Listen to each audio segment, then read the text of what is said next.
Hello તાલીમાર્થી મિત્રો, અંગ્રેજી ભાષાના શબ્દો શીખવાનો આજે 115મો દિવસ છે. તો ચાલો શબ્દ શીખીએ. આજનો પહેલો શબ્દ છે ક્વાઇટ. તેનો સ્પેલિંગ છે QUIET. ક્વાઇટ એટલે શાંત.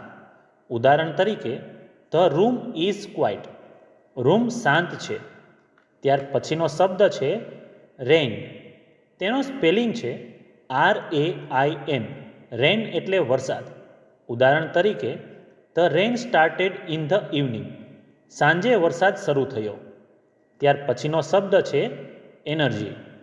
તેનો સ્પેલિંગ છે ENERGY. એનર્જી એટલે ઉર્જા. ઉદાહરણ તરીકે, children have a lots of energy. બાળકોમાં ઘણી ઉર્જા હોય છે. ત્યાર પછીનો શબ્દ છે બર્ડ. તેનો સ્પેલિંગ છે BIRD. બર્ડ એટલે પક્ષી. ઉદાહરણ તરીકે, અ bird is sitting on the tree. એક પક્ષી ઝાડ પર બેઠું છે. ત્યાર પછીનો શબ્દ છે ફ્લાવર. તેનો સ્પેલિંગ છે FLOWER. ફ્લાવર એટલે ફૂલ. ઉદાહરણ તરીકે, ધીસ ફ્લાવર સ્મેલ્સ સ્વીટ. આ ફૂલ મીઠી સુગંધ આપે છે.